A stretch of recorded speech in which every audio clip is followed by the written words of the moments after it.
anh nó sẽ làm mà tại ai ham tua Italian thế mới đó ít chỉ khác là đấy bằng chỉ là khai về cha mà lá sai qua bao nhiêu sản phẩm kỹ không thêm cái kia là nuôi là kỹ chẳng muốn non rồi mới được tôi cái kia rồi tôi thêm khăn thêm ghế đi là thằng kề còn cái số bằng thằng kề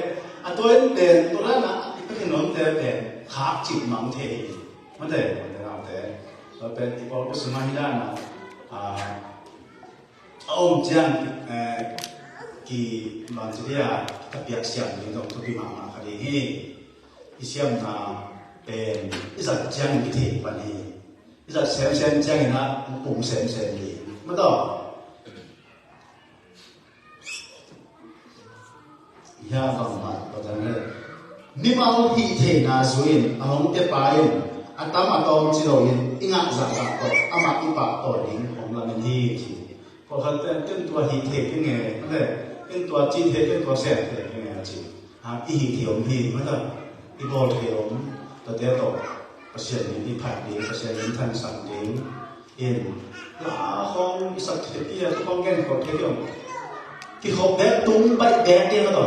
อามาเลยตุ้มตุ้สิงเซลล์ตัวเป็นนี่เลยฐานงานมาเลยเปอร์เซ็นต์นั้นกินไหนฐานนั้นอันนี้เทเขาจีเจียเทอีตัวจังต้องเป็นในส่วนนี้เป็นเปอร์เซ็นต์อีกกินไหนนะส่งฮีนั่นเป็นเปอร์เซ็นต์ทางซับนั่งหางานที่เป็นขาลมาทางเราสักมันเลยเจียวน้าเป็นแล้วเสียงลมแล้วเสียงแล้วเทลมมันเด็กก็จีนไอเลยนะเสียงดีเลยก็ไม่พอแล้วเสียงเนี่ยดีเลยซึ่งไม่ได้สถิติดีเลยแทนที่ขัดอินชัวไปไหลที่ขัดเหตุอินมวยที่ขัดไปไหล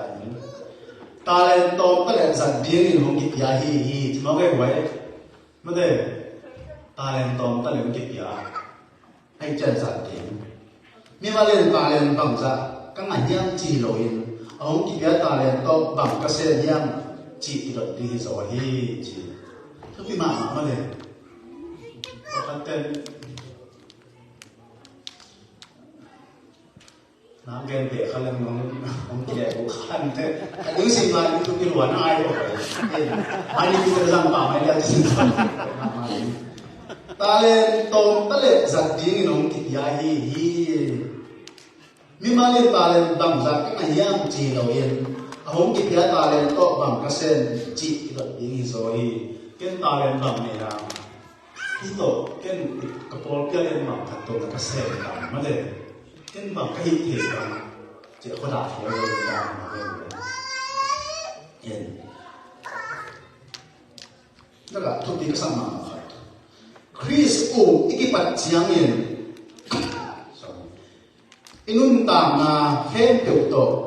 อามานาเซนดิงเล่องกิบยาอิสยามนาเข็มเปียวส่งอามาอาดิงอามุยบุนเป็นอาจัดเทนดิงยินอาพงสักดิงที่เจ้านาอดียอีจิโนเวคริสโอวิจิตรเป็นอามาห้องมาเขียวอุบเจ้าดิงบ้านาบังคริสโอที่ปัจจัยอินุนตามนาเข็มเปียวโตอามานาเซนดิงเล่อิสยามนาเข็มเปียวโตอามาดิงอามุยบุนเป็นอาจัดเทนดิงผมสมัยกิจการนะจีนนะคริสโอกิจการนะอิสยามนะอินุนตานะแค่ตัวโตอามานะเซนแต่กิจการไม่มาไปเลยไม่ได้กิจการนะคริสโอนี่จะกิจการนะนี่ตัวนี้ชาวบ้านเราเนี่ยเขาเนี่ยกิจการนะแกไม่ได้ตัวเป็นคริสโอนะเนี่ยบางทีมันช่วยจิตเป็นเทวีป้าบ้านในกลายเป็นโมนาสมาอันนั้นตาจีคิดเดาดิ้งคิดสั่งจะมาให้ไว้เอาบางเดินได้เวลาเลยอยู่ประเดี๋ยวเดินอิมัวไหนเตะอิสยาเตะอิมัวไหนเตะองโซลุเจ้าป่าบางเราดิ้งที่มาให้เลยต่อทุกที่หลังเองภาษาอังกฤษเส้นตอนดิ้งเดินลงซิมแล้วผมจะทำเป็นหันเจียง hi chi te to hin jan na ya na lian bia se ni ding pasianin ase ni kin hanin u ka na nei lo ane lo manun tong no de se theo hi chi ko chi tak na no ku ka na te pen ki sam ma hi pasianin ase sai ha amao te ku ka lo chi tak lo ai manena na tong no de se hi chi na khen to ba pasian thu lo lo le tong nun tak na lo ku ka na chi tak na ki sam ma ma de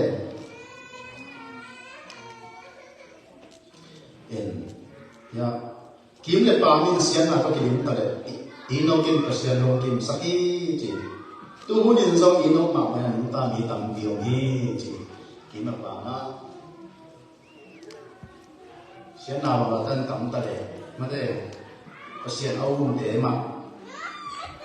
din ta hi chi hi kita ka van tu mi te ngam ta hoi lim